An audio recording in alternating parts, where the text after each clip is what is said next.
کیا کہنا، عید کا دن ہے، خوشیوں کا دن ہے، کوئی رونے دھونے کی بات نہیں. لیکن ایک جوان اپنی ماں کے پھٹے کپڑے دیکھ کے ماں سے کہتا امی تیرے بدن کے کپڑے اتنے پھٹ گئے نا، مجھے برداشت نہیں ہوتا کہ تیرا جوان بیٹا تیرا بدن دیکھے. ماں میرا چچا، ماں میں محمد کے پاس جاتا ہوں. بھائی وہ مسلمان نہیں تھا تو وہ تو ایسے ہی بولے گا نا، ہم تو القاب سے بولتے ہیں ہے نا، ہم تو مزمل، مدثر، طٰہٰ، یاسین، یا رسول اللہ، یا نبی اللہ بارہ، اس کی زبانی نقل کر رہا ہوں. میں محمد کے پاس جاتا ہوں، روحی فدا، بول دیا کرو صلی اللہ علیہ وسلم، آقا کا نام ہے تو درود پڑھ لیا. ماں نے بہت کٹر تھی وہ اپنے مذہب میں، نہیں محمد کے پاس جائے گا نا وہ تیرا دین چھین لے گا، کپڑے لے کر کے ہمیں دین نہیں بیچنا. کٹر تھی اپنے مذہب کے اندر، اپنے آپ کو صحیح سمجھتی تھی، صحیح کو غلط سمجھ رہی تھی. کپڑے دے کر دین چھینے گا محمد، تو نے نہیں جانا. تو ماں پھر میں اپنے چچا کے پاس جاؤں، میرا چچا بڑا مالدار ہے. ہاں جا تیرے چچا کے پاس. چچا کے پاس گیا، چچا میری ماں کے کپڑے اتنے پھٹ گئے پہننے کے قابل نہیں ہے. چچا آپ میری ماں کو کپڑے دے سکتے ہیں؟ چچا بھی مسلمان نہیں تھا، ان کے اپنے کردار، ان کی اپنی زندگی. اس نے کہا بہت بھیک مانگتے ہو، جاؤ یہاں سے، کب تک میں تمہیں دیتا رہوں، کب تک میں تمہارا پورا کرتا رہوں، جاؤ یہاں سے. جب چچا سے دل برداشتہ ہوا وہ جوان، ماں سے کہا دیکھا چچا نے ہکال دیا، اب جاؤں محمد کے پاس مانگو کپڑے، کیونکہ تجھے ننگا تو نہیں دیکھ سکتا نا ماں، بیٹا ہوں نا. ماں نے کہا وہ کپڑے دے گا تو ایمان چھین لے گا، تیرا مذہب چھین لے گا. تو وہ نوجوان تھا جذباتی، اس نے کہا ماں میں محمد کے پاس جاؤں گا نا، روحی فدا صلی اللہ علیہ وسلم، میں ایک کنڈیشن رکھ دوں گا، ایک شرط رکھ دوں گا. کہا کیا؟ کہا میں کہہ دوں گا کہ ہم مسلمان نہیں ہوں گے، پھر میں اپنی بات رکھوں گا. اب دیکھو اپنے نبی کی سیرت. حضور کے پاس اس دن ایک ہی چادر تھی، یمنی چادر، یمن سے ہوئی چادر تھی. حضور اسی کو اوڑھ کر کے مسجد نبوی میں بیٹھے ہوئے تھے. صحابہ کا جمگٹا تھا. اپنے انداز میں کہوں، ستاروں نے ارد گرد سے میرے نبی کو گھیر رکھا تھا، اور آفتاب نبوت اور مہتاب رسالت پورے آب و تاف کے ساتھ چمک کر کے چاند و سورج کو نور کی خیرات عطا کر رہا تھا. سوچو تو صحیح، اللہ اکبر، کہ کیا وہ منظر ہوگا، کتنا حسین وہ منظر ہوگا جب آمینہ کا لال پورے آب و تاب کے ساتھ جلوگر ہوگا اور صحابہ ستاروں کی طرح جھرمٹ مار رہے ہوں گے. وہ جوان آتا ہے اور کہتا ہے اے محمد، روح فدا صلی اللہ علیہ وسلم، میں ایک بات اپنی حاجت لے کر آیا ہوں آپ کے پاس، لیکن اس سے پہلے ایک شرط ہے. حضور نے فرمایا کہو. میں مسلمان نہیں ہوں گا، آپ پہ ایمان نہیں لاؤں گا، اپنا پرانا مذہب نہیں چھوڑوں گا، لیکن ایک حاجت لے کر آیا ہوں، ایک چیز مانگنے آیا ہوں. حضور نے مسکرا کر کہا، جس کی تسکی سے روتے ہوئے ہنس پڑے، اس تبسم کی عادت پہ لاکھوں سلام. میرے آقا نے مسکرا کے کہا کہو کیا بات ہے، مسلمان نہیں ہونا ہے نہ ہونا، کہو تو صحیح بات کیا ہے، کہو تو صحیح بات کیا. یہ دربار محمد ہے، یہاں اپنوں کا کیا کہنا، یہاں سے ہاتھ خالی غیر بھی جایا نہیں کرتے. کہو نا کیا بات ہے، مسلمان نہیں ہونا ہے، کوئی بات نہیں، کہو تو بات کیا ہے.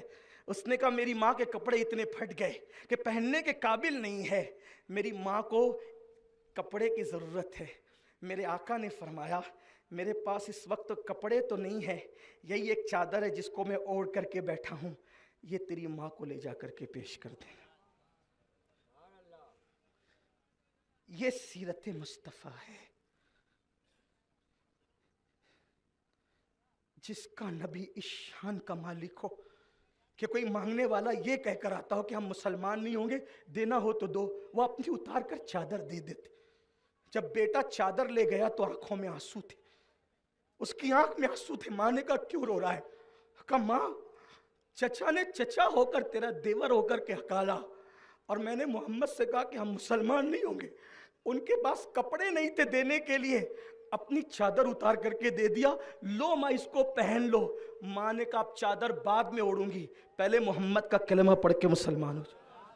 یہ سیرت ہے اپنے نبی کی. ہمیں نفرتوں کا جواب محبتوں سے دینا ہوگا. اللہ ہمیں توفیق دے.